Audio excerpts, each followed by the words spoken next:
In studying physics, there are a lot of areas that we try to minimise small effects or things that don't seem to matter all that significantly. So the small angle approximation is a good example. Internal resistance of a cell is one of those situations where it does actually end up being fairly important to consider. And to explain what internal resistance is, it's sort of fairly self-explanatory in the term itself, but if we consider that when current passes through a cell, that current will experience some small amount of resistance, and that's due to the materials that are in the cell itself. So as electrons are being released from bonds in chemicals, the electrons then have to move through those chemicals, that material, and so it experiences a small amount of resistance, and that's what we call the internal resistance. So if we consider that resistance in the operation of a circuit, that's going to have an effect on the potential difference in the current that can flow. So let's have a look at that in more detail. First of all, we would usually represent a cell just as two lines in a circuit. So imagine we have this sort of cell where we've got a resistor here, and we'll have an ammeter over here to measure the current, and we'll also include a voltmeter to measure the potential difference across the resistor.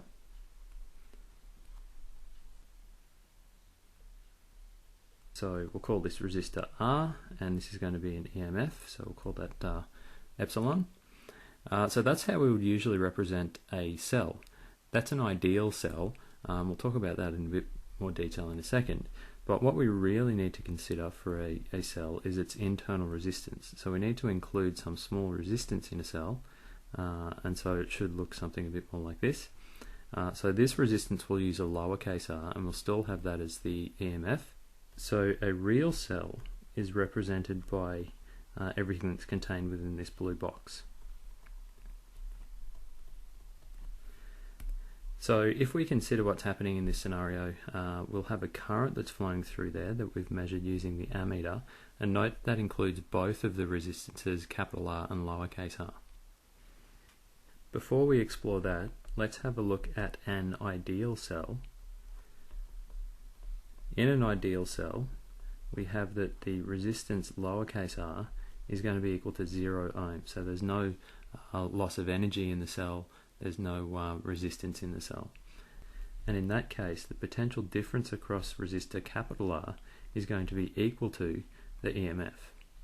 However, for a real cell, we have that there is some internal resistance, so R is going to be greater than 0 ohms, and that means that there's going to be a small potential difference across that internal resistance, and so the potential difference across VR is going to be less than the EMF.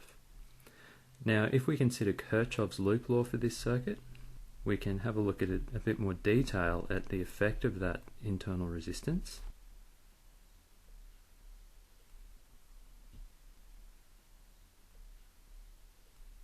If you recall, for Kirchhoff's loop law, the sum of the potential inputs, so that's going to be the EMF of the cell, is equal to the sum of the potential differences in the cell. So that's going to be V over the resistance plus V over the internal resistance.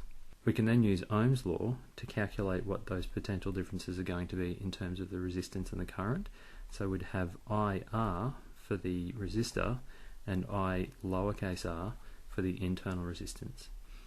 That means that we can then factorise I, and we're left with R plus lowercase r in the brackets, and that's the equation that's in the data booklet.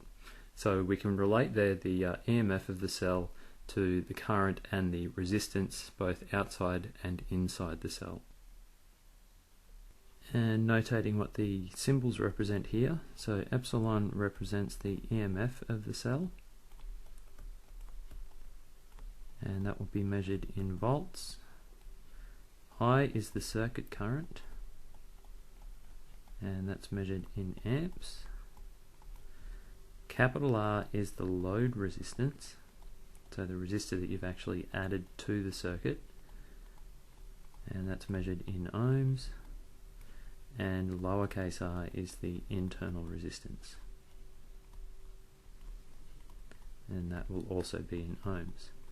Note that that equation is just a different version of Ohm's law, so you can see potential difference, or EMF, on the left, current and two resistances added together, so it's essentially the same as V equals IR. There's a little bit more that we can do with this though, and there's a term that is useful to be aware of, and that's the terminal potential difference. So we're not usually going to be able to measure the EMF of the cell fairly easily, considering that we don't know what the internal resistance is going to be, and so we can only really measure the terminal potential difference of the cell, and that is just the potential difference that you'd measure between the terminals of the cell as it's being used in a circuit.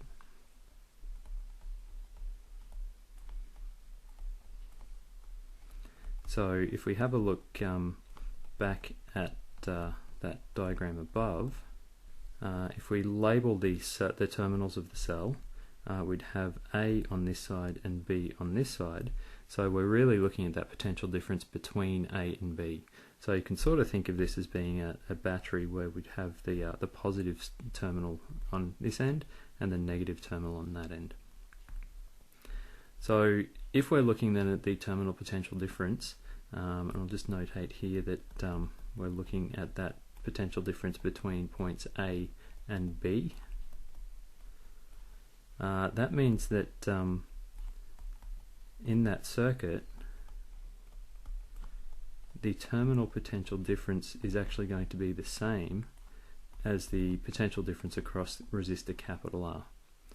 We can then go back to that original equation that the EMF is equal to the potential difference across the resistor plus the potential difference across the internal resistance, and now instead of writing the potential difference across the resistor, we're going to use the terminal potential difference instead. So we have the equation V plus VR, and we've already seen that the internal resistance we can substitute in V plus I multiplied by lowercase r. We're now going to rearrange this so that we can identify what the relationship is between the terminal potential difference, the EMF of the cell, and the component of the internal resistance as well. If we were to graph the terminal potential difference, so V, versus the current through the cell I, we would see a relationship that will help us to actually calculate what that internal resistance is. So as I said, on the vertical axis we're going to have terminal potential difference, and that's using the symbol V, and it would be measured in volts. And on the horizontal axis we're going to have the circuit current, and that's using the symbol I and measured in amps. Now, we mentioned earlier that for an ideal cell, the resistance is 0.